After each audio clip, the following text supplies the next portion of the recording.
મિર્ચી morning. ગધેડા જેવો છે સાવ.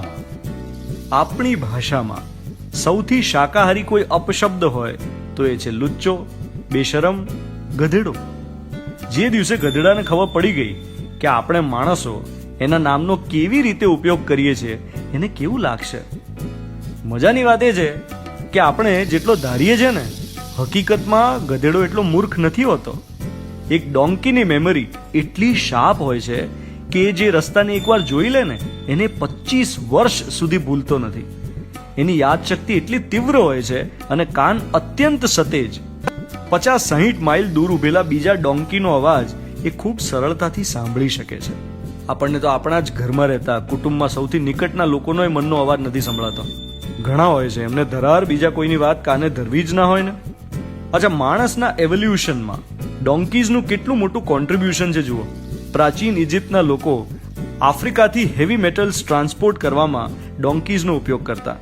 આ મોટા મોટા જે મહેલો બનતા હોય છે, મહેલો બનાવતી વખતે પથ્થર ઊંચકવામાં, ભાર વહન કરવામાં ડોંકીઝનો બહુ મહત્વપૂર્ણ રોલ હતો. 5000 વર્ષથી માણસની સાથે એનું સહઅસ્તિત્વ રહ્યું છે. તમે કહેશો યાર સવારમાં આ ડોંકી પુરાણ કેમ લઈને બેઠો ધ્વનિત? કારણ કે છેલ્લા 5 વર્ષમાં દુનિયાભરમાં ડોંકીઝની પોપ્યુલેશનમાં 50% ઘટાડો થયો છે. આપણે માણસો પોતાની જરૂરત પ્રમાણે કુદરતનો ઉપયોગ કરીએ છીએ અને છેલ્લા થોડા સમયમાં ગધેડાની તો બહુ જરૂરત રહી જ નથી. પહેલા તો કેવું હતું, કોલસાની ખાણમાં એનો ઉપયોગ થતો, માટીના વાસણો બનાવવા માટે, ઈંટો પકાવવામાં, ભાર વહન માટે, ઢોળાવ પર સરળતા રહે એ માટે ગધેડા દેખાતા. હવે તમે જુઓ ને, છેલ્લે તમે પેલા કાન પર ગુલાબી વાદળી રંગ કર્યા હોય, પગ ઉપર કલર કરેલા હોય એવા ગધેડા છેલ્લે તમે ક્યારે જોયેલા? મશીનોની શોધ થઈ અને ડોંકીઝ નકામા થઈ ગયા. હવે માણસો એનો એક નવો ઉપયોગ શોધી કાઢ્યો છે, કોસ્મેટિક ઇન્ડસ્ટ્રી.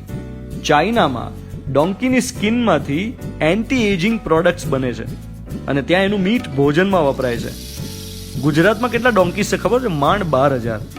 રાજસ્થાનમાં 23,000. અને આખા દેશમાં કેટલા છે ખબર છે? પોપ્યુલેશન કેટલી છે? 1.5 લાખ. તમે જ યાદ કરો, છેલ્લે તમે અસલી હોંચી ક્યારે સાંભળ્યું હતું? શહેરમાં તો હવે દેખાતા જ નથી. ઇવન હાઈવેથી પસાર થાઓ તોય દુર્લભ દૃશ્ય હોય જો તમને કોઈ ગધેડો દેખાઈ જાય.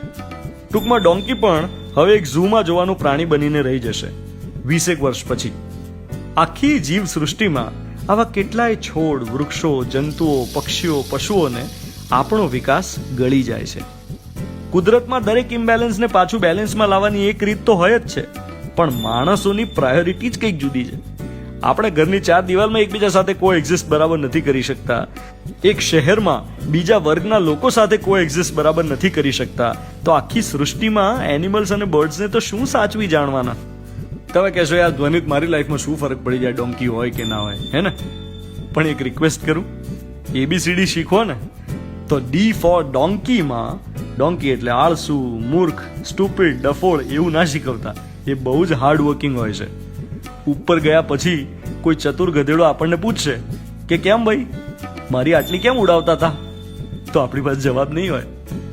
You are listening to Mirchi. હું છું ધ્વનિત તમારી સાથે. Good morning my dear.